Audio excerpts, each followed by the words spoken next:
салом алейкум тамошобинони гиромӣ. бо вуҷуди он ки як каме беморӣ асар кардааст ва овозамон хаста аст, ба хотири он ки ҳаводорон ва мухлисони худро мунтазир накунем ва онҳо ноумед нашаванд, бо вуҷуд барномаи имрӯзаро давом медиҳем. барномаи хабарии таҳлилии паёмниёз аст ва дар студия ман шавкати муҳаммад бо шумо ҳастам.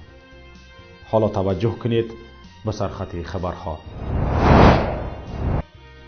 интиқоди шадиди эмомалӣ раҳмон аз фаъолияту дониши пасти судияҳо ва воқеияти ҳол. 15 миллион доллар кӯмаки оҷонсии иёлоти муттаҳидаи амрико оид ба рушди байналмилалӣ ба тоҷикистон дар куҷо обулой мешавад? аҳтам назаров, капитани тими миллии тоҷикистон, ба лигаи олии Бангладеш рафт. эмомалӣ раҳмон, раис ҷумҳури тоҷикистон, зимни мулоқоташ бо кормандони мақомоти судӣ аз фаъолият ва сатҳи дониши пасти судияҳо изҳори нигаронӣ кард. имрӯз 21 ноябр дар мулоқот бо кормандони мақомоти судӣ эмомалӣ раҳмон гуфт танҳо дар 9 моҳи соли равон ба суди олӣ 190 шикоят, 44 арзу шикоят ба дастгоҳи иҷроии президент доир ба амалҳои судияҳо, аз ҷумла 58 шикоят дар хусуси ба кашолкорӣ роҳ додан ҳангоми баррасии парвандаҳо ва 7 шикоят оид ба иҷро нагардидани санадҳои судӣ ва 125 шикоят доир ба беамалии судияҳо ворид гардидааст. ҳангоми санҷиш қисме аз ин шикоятҳо тасдиқ шудаанд. чунин шикоятҳо нисбат ба судияҳои суди иқтисодӣ низ мавҷуд будаанд. раис ҷумҳур таъкид намуд ки раисони суди олӣ ва суди олии иқтисодӣ бояд барои баланд бардоштани касбияти судияҳо чораҳои ҷиддӣ андешида ҳангоми интихоб ва ҷобаҷогузории кадрҳо шахсияти онҳоро ҳаматарафа омӯхта дар баробари донишу таҷриба, инчунин одобу ахлоқ, масъулиятшиносӣ ва ҷаҳонбинии онҳоро низ ба эътибор гиранд. ҳолатҳое дида мешавад ки баъзе судияҳо ба қадри вазифаи пурмасъули судиягӣ намерасанд, дар иҷрои вазифаҳои хизматиашон беэътиноӣ зоҳир менамоянд ва бо ин амалашон ҳуқуқ ва манфиатҳои қонунии шаҳрвандонро халалдор месозанд. омӯзиши арзу шикоятҳо ва муроҷиати шаҳрвандон нишон медиҳад ки то ҳол дар баъзе судҳо нодуруст татбиқ намудани қонун, набудани таҷрибаи ягона ҳангоми таъини ҷазо ба иҷро, пешниҳод намудани қарорҳо ва таъмин набудани назорати иҷрои онҳо дида мешавад. дар ҳамин ҳол аз болои раиси суди олии иқтисодӣ Мавлуда Қаландарзода ки дар мулоқоти имрӯза бо раис ҷумҳур дар сафи аввал менишаст, 9 нафар судяи суди олии иқтисодӣ бо як шикояти дастаҷамъона ба раис ҷумҳур эмомалӣ раҳмон муроҷиат кардаанд. матни пурраи ин муроҷиат дар сомонаи ахбор нашр шудааст. ҳарчанд боварии кас намеояд ки дар ин шаби рӯз чанд нафар якҷоя шуда аз болои касе шикоят кунанд ки онро раис ҷумҳур таъин кардааст. тахмин зада мешавад доираи муайян барои ин намояндаи раис ҷумҳур чоҳ кофта истодаанд ва ин хонум чӣ кореаш ба ҷанобаш нафоридааст. ба ҳар ҳол дар ин шикоят гуфта мешавад хонум Қаландарзода ҳамагӣ дар 3 соли роҳбарияш тавонист дар Душанбе чанд хонаву мошин харида ба номи хеши табораш сабт кунад. судияҳои шикояткунанда иддао доранд ки раиси суди олии иқтисодӣ аз онҳо барои ҳар парванда ҳақ талаб карда бо ин судияҳоро худаш ба ҷиноятҳои коррупсионӣ маҷбур мекунад. ҳамин тавр به نوشته سعودیه ها شوهر سیومی مولود قلندرزاده، نمیدونم اینش را چگونه فهمیم، شوهر سیوم به یک میانه روی اساسی بین کارافتادگان و سعودیه های سعودی اقتصادی تبدیل یافته، از سعودیه ها طلب میکند که دیر خواه پرونده را به منفعت او و نفرانی که او میخواهد حل کنند. در این نامه به رئیس جمهور همچنین گفته می شود که شوهر و پسر کلانی رئیس سود عالی اقتصادی داغ سودی دارند که این آبروی این نهاد دادگاهی را نیز داغدار می کند. سعودیه ها از رئیس جمهور خواستند تا به مقام رئیس سود عالی اقتصادی یگان نفر آبرومند و دست و دل نیتش پاک را انتخاب و تعیین کند. باید گفت از خانم قلندرова نه تنها زیر دستانش بلکه مردم هم خیلی شکایت داشتند، اما از چی باشد که به گفته خودش پشه او را کسی پیش گفته نمیتواند. چند پیش شکایت شمس ظریفوف ساکن ناحیه واسع نسبت رئیس سود عالی اقتصادی مولود قلندرزاده در نشریه فرج نشر شده بود. شمس ظریفوف گفته بود که چندین بار از راه دراز به دوشنبه به قبول رئیس سود عالی اقتصادی تاجیکستان مولود قلندرزاده آمده است، اما 6 مرتبه ناامید گشته رفته است. این ساکن ناحیه واسع چند شکایت ها داشت. از جمله گفته بود که هرچند حجت های منزلی پیشتر در دستش است، اما اشخاص زور به پرسش خانه اش را فروخته اند. به ضمن این برای زمین های خواجگیش 24,000 دلار به گردنش بار کرده اند. میگوید این مقدار مبلغ را از بانک نگرفته است. همین گونه شکایت ها از دیگر سودها نیز خیلی زیادند، اما کسی چاره ندیده است. میدونید برای چی؟ برای آنکه هرچند مقامات سودی یک شاخه مستقلی حاکمیت است، در اصل دستنگر و زبان کوتاه حکومت می باشد.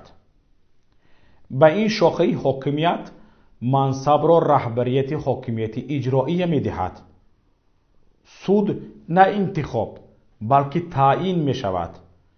بنابر می داند که رضایت مردم هیچ اهمیت ندارد، بلکه باید همیشه بالا را یعنی منصب ده را راضی کرد. این است که دعواهای رئیس جمهور را می توان گفت بجز نظرفریبی چیزی دیگری نیست. اگر رئیس جمهور می خواست که این شاخه مستقلی حاکمیت در پیشگاه مردم اعتبار داشته باشند و مستقلیتشان تامین باشد، پیش از همه مستقلیت کنستیتوسیونی آنها را تامین می کرد. مقامات سعودی با آنکه دستنگر است همیشه دعوای جانبی عیبدار کننده دولتی را میگیرد و اکثریت به تهمت رتبه خواهان گرفتار شده متهمان پشت پنجره زندان میشوند. خود قضاوت کنید که در 10 سال اخیر 25 نفر سعودی دادگاه های تاجیکستان از جمله یک سعودی زن را به زندان محکوم کرده اند، حالان که در یک کشور فساد زده مثل تاجیکستان که بدون پاره فساد یگان کار حل نمی شود، صدها کارمندان سود می بایست پشت پنجره زندان بشدند. اکنون چند خبر و رویدادها را از رسانه های دیگر همکارم صفیه واحدova گزارش می دهد. барои мубориза бо бемории сил оҷонсии иёлоти муттаҳидаи амрико оид ба рушди байналмилалӣ ёхуд USAID ба тоҷикистон $15 миллион кӯмак хоҳад кард. ба қавли вазорати тандурустии тоҷикистон, ин созмон дар маҷмӯъ ҷиҳати коҳиши бемории сил дар осиёи марказӣ барои 5 сол беш аз $31 миллион ҷудо мекунад. тоҷикистон дар миқёси ҷаҳон яке аз 30 кишварест ки дорои шумораи зиёдтарини гирифторони бемории сили ба доруҳои гуногун тобовар ба шумор меравад. هر سال صدها شهروند تاجیکستان با بیماری سیل تشخیص می شوند. ضمناً تا 20 سال تاجیکستان جزای شخصانی را سخت‌تر کرد که مبتلای بیماری سیرایتی از جمله سیل و ویروس نورسایی مسئولیتی بدن هستند، ولی از معاینه و معالجه سرپیچی می کنند. آنها از 1100 تا 1650 سومانی جریمه می شوند. بنابر آمار آخرین در کشور حدود 10,000 مبتلای بیماری سیل و بیش از 7,000 گرفتار ویروس نورسایی مسئولیتی بدن ثبت شدند. این در حالی است که کارشناسان میگویند به سبب بلند بودن سطح فساد در تاجیکستان قسم زیادی کمک‌ها غیر مقصدناک استفاده می‌شوند و برای گرفتن پیش‌راه پهن‌شوی بیماری کم اهمیت داده می‌شود. بیشتر وقت مسئولین با ساختن برشور و عیانیت‌ها در مبارزه با بیماری سیل اکتفا می‌کنند. دادگاه ناحیه اسماعیل سامانی ساکن 44 ساله دوشنبه فیضعلی علیموف را که به وظیفه فروشی و رتبه فروشی عیبدار میشد بر اساس قانون عفو از جوابگری جنایتی آزاد کرده است. دادگاه گفت فیضعلی علیموف روز 10 اکتبر سال 2018 در داخل آشخانه رادیو از سابق ناظر کلان رتبه مخصوصی واحد مخصوصی وزارت کارهای داخلی جمهوری تاجیکستان کاپیتان میلیتسیا کامالوف نورولو پاره گرفته وعده داده است که توسط شناسایش به او رتبه نوبتی مایور میلیتسیا گرفته می‌دهد. علیموف همین طور در میانه ماه اکتبر سال 2018 در همان آشخانه رادیو با میانه‌روی نورولو کامالوف به باوری باباخان عبدالقاسم بوریویچ در آمده مبلغ 20,000 سومانی پول نقد را گرفته وعده داده است که پسرش شریپوف حامید عبدالقاسموویچ را در واحد مخصوصی وزارت کارهای داخلی جمهوری تاجیکستان به کار قبول می‌نماید. یکی از وظیفه‌های این واحد مخصوص تأمین امنیت پرزیدنت تاجیکستان است.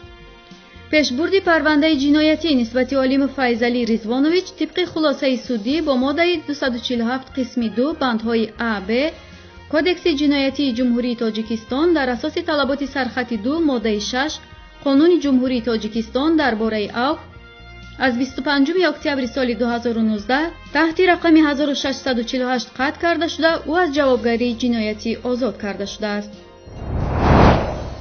طبق گزارش گلوبال تروریسم ایندکس 2019 که آن را پژوهشگاه اینستیتوت فور اکونومیکس اند پیس نشر کرد، حرکت جنگجوی طالبان قتال‌ترین گروه دهشت‌افکن دوام سال 2018 در جهان اعتراف شد.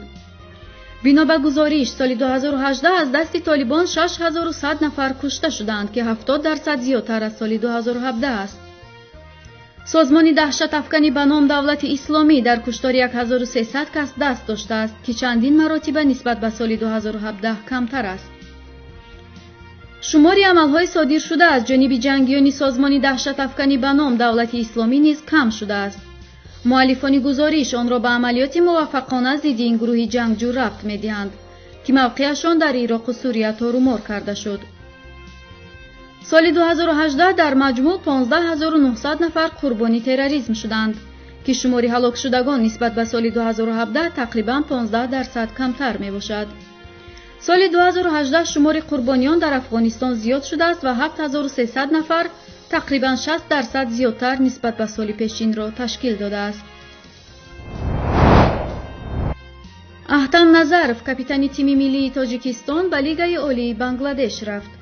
حمایتگر 27 ساله از این به بعد در دسته باشونگهارا کینگز قهرمان موسم قبلی بنگلادش بازی خواهد کرد. کووا تیلاوپور اولین اگنت فوتبال در آسیای مرکزی به سپوتنیک گفته است فوتبال باز طریق استانبول ترکیه به دکه پایتخت بنگلادش پرواز کرده از معاینه طبی دکتران گذشته همین چند ساعت قبل سازشنامه‌اش را با باشگاه امضا کرده است. احتم نظر فوتبالباز تاجیک 29 سپتامبر سال 1992 در شهر دوشنبه تولد شده است. تا سال 2012 در دسته‌های کم و پامیر برقچی شهر دوشنبه بازی کرده، از سال 2013 به تیم دیگر این شهر استقلال گذشت و در هیئت آن 40 بازی انجام داد. بازیگر منتخب ملی جوانان تاجیکستان بود. سال 2012 به تیم منتخب ملی تاجیکستان دعوت شد. تا سال 2019 در هیئت منتخب ملی 39 بازی انجام داده 5 گل زده است. اینجا نهایت برنامه امروزی ماست. خیر تا روز دیگر.